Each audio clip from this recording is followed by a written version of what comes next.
Candace Carter, thoughts to go.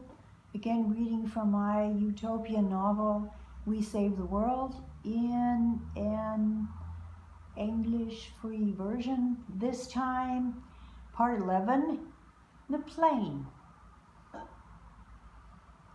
The next day, we were highly motivated and on the move, and spent the morning getting everything together for the excursion.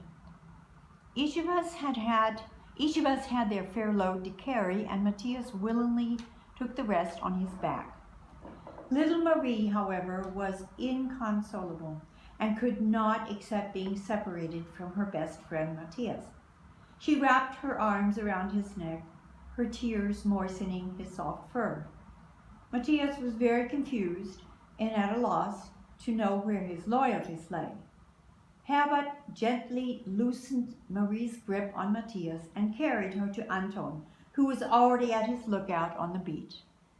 He kissed away her tears and promised her that they would take very extra good care of Matthias, and reminded her that she too had an important responsibility, keeping watch with her brother. To keep our spirits up and our tensions down, we sang while marching through the jungle. Viola led the way beyond the wall. We passed the fields and pressed on, wanting to reach the new settlement before dark. Suddenly, Helena left the path and ran off into the jungle, Viola close behind. Time stood still until Viola returned alone. Helena, it seemed, had discovered the wreckage of an airplane and was determined to spend the night there. Viola wanted to stay with Helena and promised to come for us in the morning so we could inspect the site together.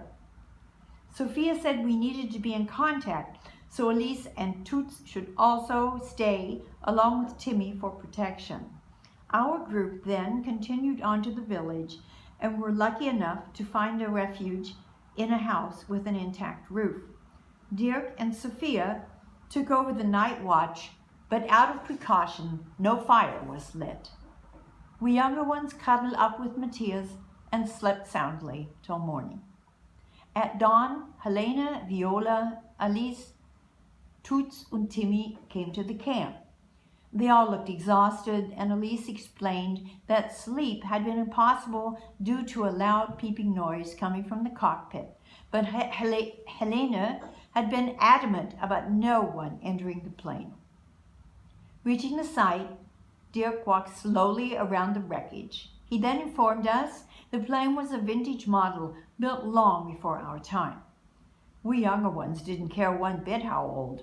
It was an airplane, and we had never seen one up close. The fact that a mysterious technical signal was peeping loudly added to the excitement. Dirk believed we were hearing communication signals from somewhere on the island. However, when he wanted to enter the cockpit, Helena blocked his way, and to our astonishment, began speaking clearly in a deep, strange voice. "You may not enter. In a dream, the pilot spoke to me. He said that I must bring you all here, but that I alone am first to enter the cockpit to speak with him." With a stern look, she turned and climbed into the plane. The suspense mounted, but just as Dirk decided to also enter, Helena appeared in the entranceway. Smiling broadly, she began passing on to us human bones she had found in the wreckage, the last being a skull. In her uncanny voice, she informed us that the human remains held many answers concerning the secrets of the island, and that we must take them with us back to the village. But the moment she stepped out of the plane, she had no memory of her dream or of the actions thereafter. She was again just our Helena, asking Viola for a piece of fruit. It was then no problem for Dirk to enter the plane. After a thorough inspection of the cockpit, he was sure his conclusion that somewhere on the island a relay station must exist that was still sending a signal to the plane's radio. The radio, however, was damaged, and other than the symbol produced only static. From the wreckage, Dick had also salvaged the black box. This instrument, he explained to us, was on every flight and recorded all activities. Under normal conditions, it could tell us where the plane had come from and what had caused the crash. Even though the box too was damaged, he had hopes of salvaging valuable information. Packed with bones, box, and a large supply of canned goods recovered from the plane, we returned to the settlement.